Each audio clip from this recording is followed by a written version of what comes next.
practitioner to subdue an opponent with strong, fast, and devastating blows. This system relies on speed and relentlessly pressing the opponent with an unremitting chain attack until he recognizes defeat. The keys to the power of Dragon Style are classified into the 5 external strengths and the 5 internal strengths. The 5 external strengths are the eyes, the mind, the hand, the waist, and the horse stance. It is of utmost importance that the 5 external strengths coordinate closely with the 5 internal strengths, those being spirit, purpose, endurance, internal power, and external power. The combination of internal and external powers together will produce a subtle differentiation of striking modes classified as the swallowing striking mode, the expelling striking mode, the surface striking mode, and the sinking striking mode. The footwork is interesting in that it incorporates a smooth flowing movement best described as a slide stepping used in getting from stance to stance. The knees are turned in for protection, and the dragon stylus will glide in sideways towards his target. The advantage of this sliding movement is that both feet are always firmly on the ground. The stance includes the bow and arrow stance, a side stance, a forward stance, and the goat capturing stance, where 60% of the weight is forward and from which the dragon stylus pivots around his front foot. The dragon style practitioner must have very loose wrists and very loose shoulders. He executes a lot of strikes with his forearms, so he must spend much time coordinating them by hitting tree trunks or other hard objects. In dragon style, the elbows are always held close to the body, so tightly and so much in front of the body that they can't be seen from the back. Keeping the elbows in close protects the ribs and makes it easier to block an attacking punch.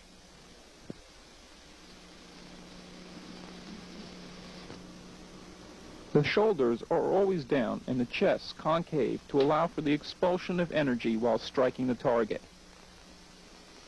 Another unusual aspect of the style is that the practitioner clenches his teeth tightly when he hits his target. This is because the system believes that the force of the blow is expended not only out through the fist, but is partially absorbed back through the body of the practitioner.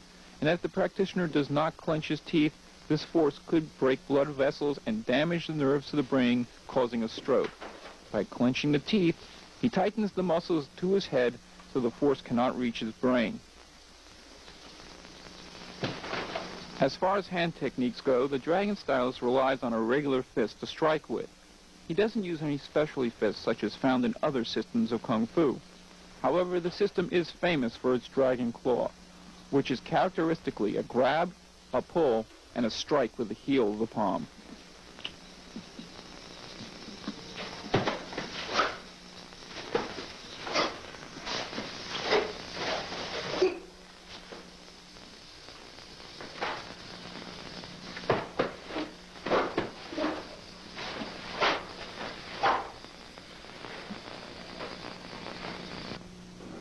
Technically speaking, the dragon style is very aggressive.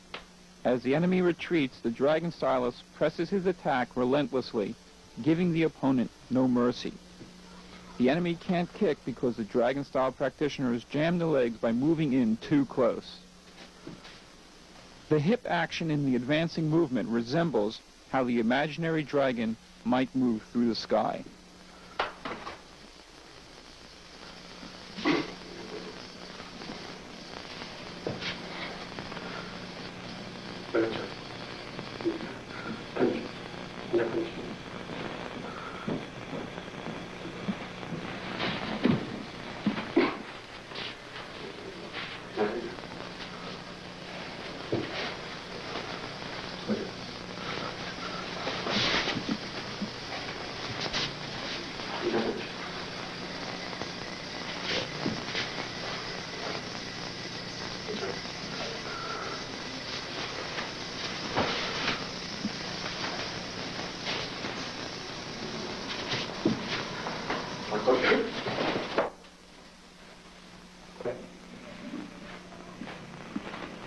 The dragon-style kung fu system is said to have originated in the late 1800s by a Shaolin nun by the name of Moy.